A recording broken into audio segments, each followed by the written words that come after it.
The Pentagon wants to copy Ukrainian weapons, and Saudi Arabia is lining up for Ukrainian technologies.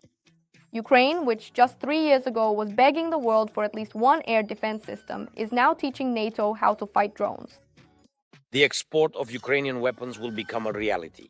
We are launching a mechanism for the controlled export of Ukrainian weapons and defense technologies. Today we'll break down how many countries have already signed drone agreements with Ukraine. What exactly does the Pentagon want to get from Kyiv, and how is Ukraine, for the first time in years of war, officially selling weapons abroad? Before we begin, please like this video and subscribe to the channel, and let's get started. To understand just how drastic this shift is, it's worth recalling how it all began.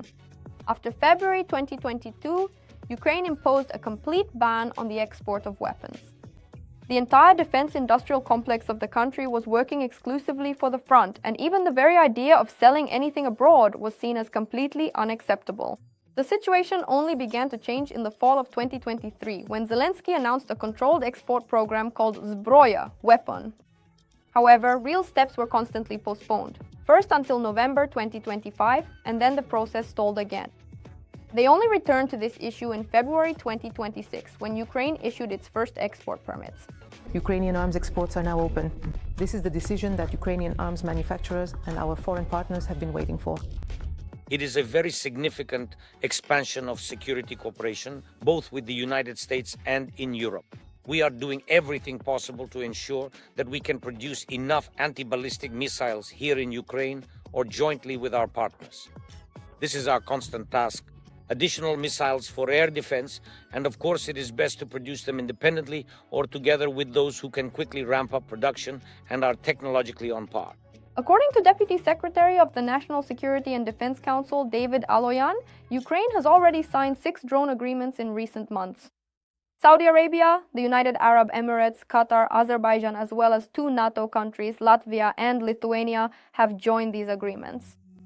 Aloyan himself noted that the term drone agreement is actually misleading. It's not about supplying ready-made drones, but rather about sharing expertise, technology, and access to the components from which these systems are assembled in Ukraine. The initiative is called the Drone Agreement, but in reality, it covers much more than just drones. The most important aspects are the experience, knowledge, and access to all the components that make up this system in Ukraine. Officially, this format is called the Drone Deal, a long-term program of international cooperation in the field of security proposed by Ukraine. It envisions the export of Ukrainian technologies proven in combat, including drones, joint production of weaponry, exchange of combat experience, and long-term funding for innovation. But why were the Gulf states the first to respond? Here, it was purely a matter of practical fear. After the war between the US and Israel against Iran began, Tehran attacked Washington's allies throughout the region. And for the first time, the Gulf countries faced massive Shahed drone strikes. One of the countries in the region already had Western interceptor drones in service, developed in cooperation with Ukrainian manufacturers. And after the first attacks, it began asking Kyiv for consultations on how to use these systems more effectively. This is how Saudi Arabia, the United Arab Emirates, and Qatar came to an agreement. Ukraine provided them with a comprehensive assessment of what is needed to operate this weapon at both the operational and tactical levels. NSDC Secretary Rustem Umerov added a detail that demonstrates the potential of this process. Despite the fact that 6 agreements have been officially signed, more than 20 countries are currently working to join this format. And already 20 countries are working with Ukraine at various levels so that we can have drone deals with them. With some of these countries, there are already political agreements in place, and contracts with manufacturers will follow.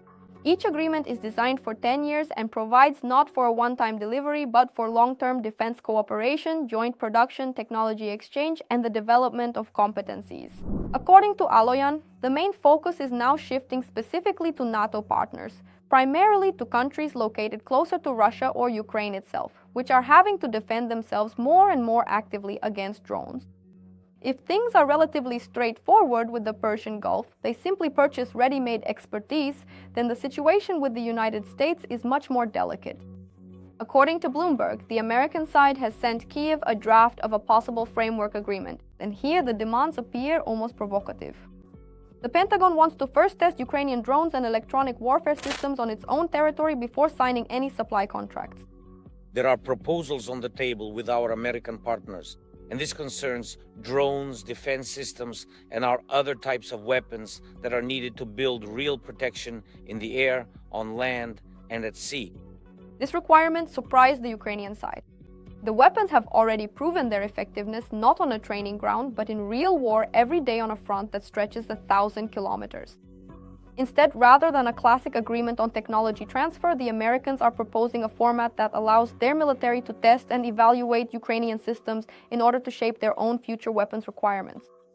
Simply put, the US is not interested in ready-made drones, but in what's inside. End guidance systems based on artificial intelligence, navigation that works even when GPS is completely jammed, communication channels resistant to Russian electronic warfare, and combat-tested tactics that have never been practiced on such a scale anywhere else in the world. US Army Minister Dan Driscoll described the Ukrainian drone control operating system as absolutely incredible. According to him, it connects every drone, every sensor, and every fire platform into a single network.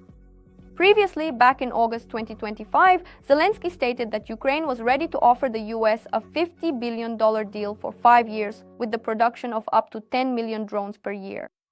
In March 2026, he clarified that this involved not only interceptor drones, but also maritime drones, long-range systems, and the exchange of key knowledge. In May 2026, CBS News reported that both countries had already prepared a memorandum outlining the terms of the future agreement. However, as of today, the document is still awaiting approval at the highest political level. There is still no final signature. While some countries are signing agreements and others are still negotiating the terms, an event has occurred in Ukraine that is changing the rules of the game for everyone at once.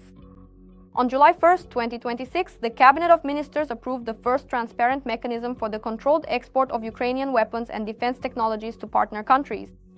This was announced by Prime Minister Yulia Svirodenko and Defense Minister Mikhailo Fedorov. What does this look like in practice? In practice, today the government has adopted a document that defines how the export of weapons will take place. Obviously, the main and highest priority is the Ukrainian army, and this is the main safeguard that will be in place. The Ministry of Defense, together with the General Staff, must determine whether this type of weapon is needed by the Ukrainian army or if it can be exported. This is how it works. Countries that have joined the drone deal format and have the appropriate intergovernmental agreements with Ukraine can now directly purchase weapons and technologies from domestic manufacturers without intermediaries. Applications from manufacturers will be reviewed within no more than 30 days. The minimum contract amount for finished products is 15 million hryvnias. There is no such restriction at all for components. The money from this process will not go into the pockets of individual companies, but into the country's defense budget. 20% from the sale of finished products and technologies and 30% from the export of components will be directed to a special fund for the development of the Ukrainian defense industry. First, there will be funds from the export of finished products. 20% of the funds from the export of finished products and 30% from the export of components will be directed to a special state budget fund for the development of our defense production. But the most important detail is about technologies. Ukrainian developments will be transferred without alienating intellectual property rights. That is, the partner gains access to production, but not the right to take the technology for themselves permanently. Any re-export to third countries is possible only with Ukraine's written consent. If products created based on Ukrainian technologies are later sold to a third country, 20% of that value will also return to the Ukrainian budget. There is also a safeguard for the country itself. A manufacturer will be able to sell abroad only after proving that they are simultaneously fulfilling both a state order for the front and an export contract. Permission is denied if the product is needed by the Ukrainian army or is included in the list of critical technologies. At the same time, Ukraine is developing another direction, the Build with Ukraine program. This is an international initiative that allows Ukrainian arms manufacturers to open joint factories directly on the territory of allied countries. This way, the production of drones, missiles, and artillery is being established abroad, not just in Ukraine. The first results are already here. In April 2026, at an exhibition in Berlin, Ukrainian companies showcased 7 drone systems and the ground robotic complex Termit. All of this was developed jointly with German manufacturers. And here, the true scale of possibilities becomes clear. The Ukrainian defense industrial complex is capable of producing weapons worth $55 billion annually. But right now, the front is not utilizing all this capacity. In 2025, the factories were operating at only 60% capacity. That means nearly half of the production capabilities are simply standing idle. And this is the main reason why exports are so important for the country right now. For the country's economy, this is a real chance to turn defense experience into real money, not just through aid from allies, but through its own export income, part of which goes back into producing new weapons. For Ukraine, this is an opportunity to export our products. This is an opportunity to earn money from these products, because there will be corresponding licensing payments that will go to the state budget, which in turn will be directed towards the development of domestic production. And as of today, this opportunity will be available to those countries that have already signed the so-called drone deal with Ukraine. Once again, the terms must be beneficial for Ukraine. There must be strict control, and the money from exports must help Ukraine defend itself. For Ukraine's geopolitical weight, this is a change of role. The country ceases to be solely a party asking for support and becomes a party whose experienced allies are ready to purchase. But there is also a troubling point. While officials spent months reviewing more than 200 applications from manufacturers, global arms expenditures have already reached nearly $3 trillion. And this market waits for no one. The question is not whether the world needs Ukrainian weapons. The question is whether Ukraine will manage to claim its share of this market before its competitors do. So, a paradoxical picture emerges. A country that repels drone attacks every night is at the same time teaching the whole world how to defend itself. Is this a display of true strength or a risky gamble to share the most valuable assets in the arsenal while fighting a war for survival? What do you think? Is Ukraine playing a smart game to stay ahead, or is it risking giving away for nothing what has cost thousands of lives on the front lines? Share your thoughts in the comments. See you next time.